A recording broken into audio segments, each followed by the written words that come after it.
Hello বন্ধুরা, সবাই কেমন আছো? আজকে আমাদের বাড়ি তৈরি হচ্ছে থোর। সেই জন্য দেখো, প্রথমে আমি কড়াইতে সর্ষের তেল নিয়েছি, তারপর ফোড়ন দিয়েছি কালো জিরে আর কাঁচা লঙ্কা, আর কুচিয়ে নিয়েছি পেঁয়াজ, সেটাকে একটু লাল লাল করে ভেজে নিচ্ছি। এই দেখো, এখানে রয়েছে আমি থোরটাকে ভালো করে ধুয়ে নিয়েছি কুচিয়ে। তারপর এখানে দেখো আলুটাও ভালো করে ঝিঝি করে কুচিয়ে নিয়েছি, নিয়ে ধুয়েও নিয়েছি।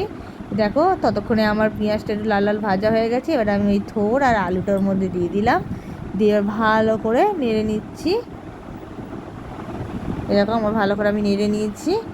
এবার আমি ওদের দিয়ে দিচ্ছি পরিমাণ মতো লবণ, দিয়ে দিচ্ছি হলুদের গুঁড়ো। এবার এটাকে ভালো করে আবার একটু আমি নেড়ে নিচ্ছি। এরকম আমার ভালো করে নাড়া হয়েও গেছে। এবার আমি ওদের দিচ্ছি একটু সামান্য জল। দেখো, এবার নেড়ে নিয়েছি। এবার আমি ওটাকে চাপা দিয়ে সেদ্ধ হওয়ার জন্য রেখে দেবো। দেখো, আমার সেদ্ধ হয়েও গেছে। এবার আমি এতে দিয়ে দিলাম পরিমাণ মতো চিনি। আর এই দেখো, মুগ ডাল ভেজে রেখেছিলাম আগে থেকে, আর এই যে ধনেপাতা কুচিয়ে রেখেছি।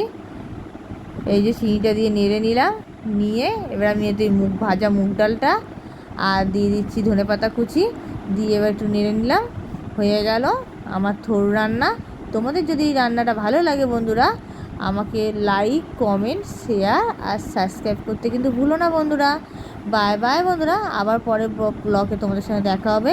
এই রেসিপিটা তোমরা একবার বাড়িতে রান্না করে দেখতেই পারো।